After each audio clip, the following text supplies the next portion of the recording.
कई बार मुझसे ये सवाल पूछा जाता है कि हमारे स्वर्गीय प्रियजन जो इस दुनिया से जा चुके हैं, उनके मन में कुछ इच्छाएं थी। वो अपनी संतान का विवाह देखना चाहते थे, या वो नया घर लेना चाहते थे, वो नए घर में प्रवेश करना चाहते थे।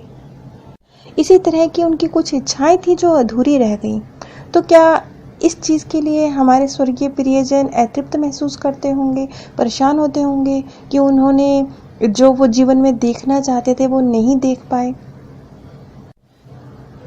तो ऐसा बिल्कुल नहीं है, क्योंकि पहले तो इस बात को समझिए कि जीवित इंसान और वो इंसान जो अब इस दुनिया में नहीं है, उसकी भावनाओं में और मानसिक स्तर में बहुत बहुत अब वो उस व्यक्ति के रूप में नहीं है जिस व्यक्ति के रूप में आप उसे जानते थे। आप उसे किस रूप में जानते थे? आप उसे एक भौतिक जीवन जीने वाले व्यक्ति के रूप में जानते थे। एक आम इंसान जिसकी कुछ चाहते हैं, इस रूप में आप उसे जानते थे। आप जानते थे कि वो अपनी पुत्री का या अपने पुत्र का विवाह देखना चाहते थे, वो एक नया घर खरीदना चाहते थे। इस तरह की भौतिक इच्छाओं के साथ आप उन्हें देखते हैं। लेकिन मृत्यु के बाद आत्मा बिल्कुल अलग रूप में होती है। उसकी इच्छाएं, उसकी भावनाएं उस प्रकार से नहीं होती जैसे कि तब थी जब वो जीवित था। जब इस अंतर को हम समझ जाएंगे तो हमारे मन में ये सवाल पैदा होने बिल्कुल समाप्त हो जाएंगे। पहले तो ये कि आत्मा, जैसे कि एक बार मेरे पास एक प्रश्न आया था कि मेरी स्वर्गीय माता जी अपने घर में जाना चाहती थी, लेकिन हम रेंट पर रहते थे और वहीं उनकी मृत्यु हो गई और वो अपने घर नहीं जा सकी। तो क्या वो इस बात के लिए अतृप्त महसूस करती होंगी, परेशान होती होंगी कि वो अपने घर में प्राण नहीं त्याग सकी? तो ऐसा बिल्कुल नहीं है, क्योंकि आत्मा मृत्यु के बाद एक तो उसके वो स्तर नहीं है, अब वो आत्मा रूप में है, उसकी उस प्रकार से भावनाएं नहीं है, और दूसरा आत्मा सूक्ष्म रूप से कहीं भी आ जा सकती है। वो इस पृथ्वी से अलविदा होने से पहले अपने घर में गई भी होंगी। वहां उन्होंने सब कुछ महसूस किया होगा, देखा होगा। जाने से पहले उन्होंने अपने घर में यदि वो जाना चाहती थी तो वो अवश्य गई होंगी। हाँ, क्योंकि आपने उन्हें भौतिक रूप में नहीं देखा वहां जाते हुए, आपने नहीं देखा कि वो सशरीर वहां गई हैं, आपके साथ गई हैं, इसलिए आपके मन में ये सवाल है। जब व्यक्ति जीवित होता है और जब उसकी मृत्यु हो जाती है, इन दोनों परिस्थितियों में उसकी भावनाएं कितनी अलग होती हैं। जेम्स वॉन प्राग ने एक लड़की के केस का जिक्र किया है, जिससे आप इस बात को समझ सकते हैं कि एक जीवित व्यक्ति की इच्छाएं और मृत्यु के बाद उसकी इच्छाओं में कितना फर्क होता है। आप उसे उसी रूप में जज करते हैं जिस रूप में वो पृथ्वी पर था। इसीलिए आपके मन में इस तरह के सवाल पैदा होते हैं, ये कंफ्यूजन पैदा होता है कि अब उनके मन में क्या भाव होंगे। यहाँ मैं स्टेसी नाम की एक लड़की का जिक्र कर रही हूँ। जेम्स वॉन्ग के पास 2 लड़कियां आई जिन्होंने अधिक कुछ भी नहीं बताया, सिर्फ ये बताया कि उनकी एक सहेली की मृत्यु हो गई है। इससे आगे जो कुछ भी जेम्स वॉन्ग ने एक्सपीरियंस किया, अब मैं आपको वो बताने जा रही हूँ। जेम्स वॉन्ग ने कहा कि उन्हें उन्हीं लड़कियों की उम्र की एक युवती दिख रही है और उसका नाम स्टेसी है। स्टेसी उन दोनों लड़कियों की बेस्ट फ्रेंड थी, लेकिन वो उनकी दोस्त हुआ करती थी। इस जीवन काल में एक समय पर वो तीनों लड़कियां आपस में बहुत सच्ची और गहरी मित्र हुआ करती थीं। लेकिन एक समय के बाद स्टेसी का कुछ दूसरे ग्रुप के लड़कियों के साथ उसकी दोस्ती हो गई, और क्योंकि स्टेसी एक पार्टी गर्ल के रूप में जानी जाती थी, वो चीयर लीडर थी और एक बहुत ही आकर्षक व्यक्तित्व की, और अपने आप को जो बहुत अधिक फेमस करना चाहते हैं, हर कोई मुझे जाने, इस तरह की एक पर्सनैलिटी स्टेसी की थी। इसलिए एक समय के बाद उन दोनों लड़कियों से स्टेसी की दोस्ती बहुत कम हो गई थी। वो अपने स्कूल में बहुत फेमस लड़की हुआ करती थी। अचानक जेम्स वॉन्ग को अपने सिर में दर्द महसूस हुआ। उन्हें ऐसे लगा जैसे कि वो नशे में है, क्योंकि इसी अवस्था में स्टेसी की मृत्यु हुई थी। तो वो मृत्यु के क्षण स्टेसी के जो थे वो उन्हें अनुभव कर पा रहे थे। उन्हें लगा कि वो नशे में हैं और वो एक कार देखते हैं, क्योंकि कार एक्सीडेंट में स्टेसी की मृत्यु हुई थी और उन्हें बहुत सारा कांच और बहुत सारा खून दिखाई देता है, क्योंकि स्टेसी की मृत्यु इसी प्रकार से जो विंडशील्ड थी उसका कांच उसके अंदर घुस गया था और उसका दिमाग फट गया था, इसी प्रकार से उसकी मृत्यु हुई थी। आगे जेम्स वॉन्ग कहते हैं कि स्टेसी उनके दिमाग तक कुछ खेल से जुड़ी हुई चीजें भेजती है और कुछ इस तरह की चीजें जैसे फुटबॉल, कुछ इस तरह की चीजें उन्हें दिखाती है। जब इस विषय में उन्होंने उनकी दोनों सहेलियों से पूछा तो उन्होंने बताया कि हाँ, हम तीनों ही चीयर लीडर्स थी और उन्होंने उनकी जो यूनिफॉर्म हुआ करती थी उसका वर्णन भी किया। इतना सब करने के बाद ये तो क्लियर हो ही गया कि वो स्टेसी की आत्मा से ही कम्युनिकेट कर रहे थे। वो लड़कियां आप पूरी तरह से संतुष्ट थीं कि वो स्टेसी की सोल से ही बात कर रही हैं। लेकिन जब स्टेसी इस जीवन में थी तो स्टेसी आगे बढ़ने की बहुत ज्यादा तमन्ना लिए हुई थी और थोड़ी सी ईर्ष्यालु थी। जैसा कि मैंने बताया कि वो बेस्ट फ्रेंड हुआ करती थी, लेकिन एक समय के बाद स्टेसी की दोस्ती अपनी उन दोनों सहेलियों से थोड़ी कम हो गई थी, क्योंकि वो बहुत ज्यादा एक उड़ान भरने की इच्छा रखती थी, बहुत आगे तक जाने की, अपने आप को फेमस करने की इच्छा रखती थी, तो वो कहीं ना कहीं कट गई थी अपनी उन दोनों सहेलियों से। लेकिन जैसा कि मैंने आपको अभी भी बताया कि जीवित व्यक्ति और मृत्यु के बाद की स्थिति में बहुत फर्क होता है। यहाँ पर स्टेसी ने जो बताया और जो दिखाया और जो उसने महसूस किया वो उससे बहुत अलग था, जो जैसे कि वो इस धरती पर थी। उसने बताया कि वो जहां पर है वहां वो बच्चों की देखभाल करती है। ये उसने अपनी मृत्यु के बाद की स्थिति बताई कि वो जहां है वहां वो बच्चों की देखभाल कर रही है। वो एक तरह से सामाजिक कार्यकर्ता की तरह है, वो प्यार करना सीख रही है।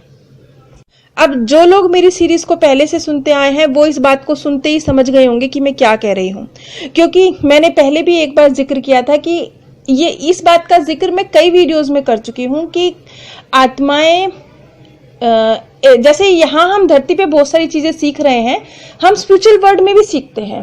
तो स्टेसी की आत्मा को प्यार करने की काबिलियत को बढ़ाना था, तो इसीलिए उसे बच्चे संभालने का कार्य मृत्यु के बाद भी मिला, जहां वो प्यार करना सीख रही थी। अब वो किस प्रकार से है, वो यहाँ पे बच्चे किस रूप में बात की जा रही है, यहाँ आत्मा रूप में बात की जा रही है। आप जिन्होंने पिछली सीरीज मेरी कई सुनी होंगी उनको पता होगा, और एक इस तरह का अनुभव भी मेरे पास आया था।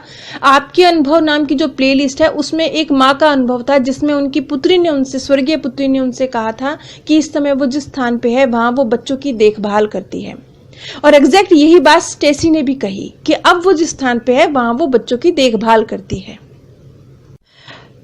इसके बाद जेम्स वॉन्ग ने कहा कि उनका जो सिर था वो थोड़ा भारी होने लगा, वो ऐसे उन्हें लगा कि जैसे वो रो देंगे। यहाँ पर स्टेसी इस तरह के भाव प्रकट कर रही थी। वो क्यों प्रकट कर रही थी? क्योंकि वो एक तरह से अपनी उन दोनों सहेलियों से माफी मांगना चाह रही थी। उसने कहा कि फ्रांसीसी मुझे माफ कर दो। फ्रांसीसी उसकी सहेली का नाम था। ये शब्द जेम्स वॉन्ग के मुंह से निकले क्योंकि फ्रांसीसी के साथ जब वो स्टेसी जिंदा थी तो उसका व्यवहार कोई बहुत अच्छा नहीं था। शायद उन दोनों के बीच में कभी दोस्ती में दरार पड़ी होगी, झगड़ा आया होगा। तो इस वजह से, क्योंकि अब स्टेसी ये महसूस कर रही थी कि वो एक ईर्ष्यालु लड़की के रूप में थी, वो बात बात में बहस करना शुरू कर देती थी। इस वजह से उसने फ्रांसीसी के साथ अपने रिश्ते खराब कर लिए, और फ्रांसीसी के साथ वो गलत थी, उसका व्यवहार सही नहीं था, और उसने कुछ समय के लिए फ्रांसीसी से बोलचाल भी बंद कर दी थी। और जिस समय स्टेसी की मृत्यु हुई, फ्रांसीसी और उसके बीच में बोलचाल नहीं थी। लेकिन स्टेसी अब ये बात महसूस कर रही थी कि वो दूसरों की भावनाओं की अनदेखी करती थी। वो अपनी जो उसकी सच्ची सहेली फ्रांसीसी थी उसका दिल दुखा दिया करती थी, और इस बात के लिए अब वो सच्चे दिल से फ्रांसीसी से माफी मांग रही थी। वो दोनों लड़कियां रोने लगी और उन्होंने कहा कि हाँ, हम स्टेसी को माफ कर रहे हैं। तब आगे स्टेसी ने कहा कि मैं बिल्कुल वो दर्द महसूस कर रही हूँ जो मेरी वजह से फ्रांसीसी को हुआ और जो मेरी वजह से मेरी सहेलियों को हुआ। और इसके बाद जो फ्रांसीसी के साथ एक और सहेली जूली नाम की एक लड़की आई थी। जेम्स वोंग ने जूली की तरफ मुखातिब होते हुए कहा कि तुमने गर्मियों में शादी कर ली है। इस बात से जूली हैरान थी, क्योंकि हाँ, उसने सचमुच गर्मियों में अगस्त के महीने में अपने बॉयफ्रेंड से शादी कर ली थी। और जूली को इस बात का दुख था। उसे लगता था कि काश ब्राइडमेड के रूप में स्टेसी भी साथ में होती, क्योंकि ये तीनों कभी बहुत बेस्ट फ्रेंड हुआ करती थी। तो उसके मन में ये भाव था अपनी शादी वाले दिन कि काश आज स्टेसी भी यहाँ होती, ब्राइडमेड्स के रूप में वो मेरे साथ होती तो कितना अच्छा होता। अचानक जेम्स वोंग ने कहा कि स्टेसी मुझे गुलाबी रंग के कपड़े दिखा रही है, गुलाबी रंग के फूल दिखा रही है। ये वो मुझे क्या दिखा रही है? ये देखते ही जूली चीख पड़ी। सुनते ही उसने कहा कि ओ माय गॉड, गुलाबी रंग तो मेरी दुल्हन की पोशाक का रंग था। और जितनी भी ब्राइड्समेड्स थी सबने गुलाबी रंग की पोशाक ही पहनी थी और सबने गुलाबी रंग के फूल ही अपने बालों में लगाए थे।